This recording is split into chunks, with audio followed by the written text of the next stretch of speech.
আসসালামু আলাইকুম। একটা মজার জিনিস শিখছি। এই যে কাপড়ের উপর পাতা দিয়ে দিয়ে রেখে দিয়েছে সূর্যের আলোতে। তারপরে 5-7 মিনিট ছিল। তারপরে দেখেন এই যে পাতাগুলির ছাপটা কীভাবে কাপড়ের মধ্যে পড়ে গেছে। ওই কাপড়গুলো এনে পানির মধ্যে ভিজায় রাখলো 6-7 মিনিট। আর এই পানিতে একটা লিকুইড মিশানো হয়েছে। সেই লিকুইডটা মাত্র 5-6 ফোঁটা ছিল, হাই পারক্সাইড, যেটা বোতলটা আমাকে সে কিছুক্ষণ পরে দেখাবে বলছে। তো তারপরে মানে 5-7 মিনিট পরে সে এরকম নাড়তেছিল, নাড়তে নাড়তে তো বললো যে আমি বেশিক্ষণ রাখতে হয় না, রাখতেও হবে না, হয়ে গেছে, এখন উঠাবো, উঠায়ে তারপরে সেটা সে মেলে দিবে শুকানোর জন্য। রৌদ্রেও না, ছায়ার মধ্যেই শুকায় দিবে। শুকায় গেলে তারপরে সে বলছে যে তোমার এই ইয়েটা তুমি নিয়ে নিয়ে যেতে পারো। তো এই যে সব শুকায় দিচ্ছে, সব আরও আগেও কয়েকটা বার করছে, সবগুলি মিলে এখানে ছড়ায় দিল।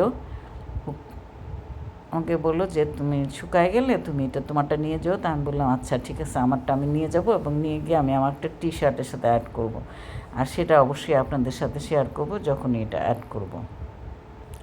বলতেছিল দেখো কী সুন্দর আসলো। কিন্তু আগের দিনে মানুষ এইভাবেই কাপড়ের মধ্যে তাদের যে প্রিন্ট করতো, তবে বললো যে 100% কটন হতে হবে। 100% কটন হলে যে কোনো কালারের কাপড়ের মধ্যেই নাকি এটা করা যায়। আর এইটার জন্য আমরা এই পারক্সাইডটা ইউজ করেছিলাম। এই পারক্সাইডের মাত্র 4-5 ফোঁটা দিয়েই ওই পানিটা এরকম পানির সাথে মিশানো হয়ে গেছে। আর সে বললো যে ওইগুলো মিশাইতে হয় না। তা আমি ভাবলাম যে আচ্ছা ঠিক আছে, আগের দিনে যখন করতো তখন তো ওরা কোথায় পাবে।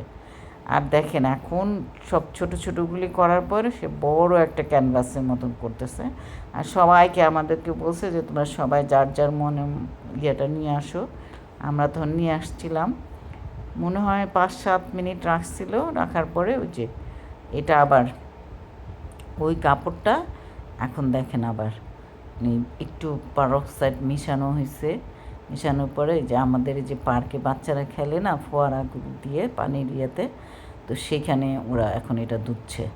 ধোয়ার পরে আস্তে আস্তে যখন শুকাবে তখন ওই প্রত্যেকটা যে সবাই যে পাতা টাতা ফুল দিয়েছিল সবগুলি এখন সুন্দর করে ফুটে উঠবে। আসলে সত্যি এত সুন্দর, মানে এত সুন্দর হয়, আশ্চর্য হবে। আমি তো মনে করছি যে আমার বিছনার এরকম একটা চাদর করবো বড় করে, সাদা কাপড়ে করে একদম 100% কটন নিয়ে, তারপরে এরকম পার্কের থেকে যে লাল গাছ দেখতেছেন, লাল ফুল, নানা রকমের পাতা সুন্দর সুন্দর এনে বসায় তারপর করবো। আর করলে তো অবশ্যই আপনাদের সাথে শেয়ার করব।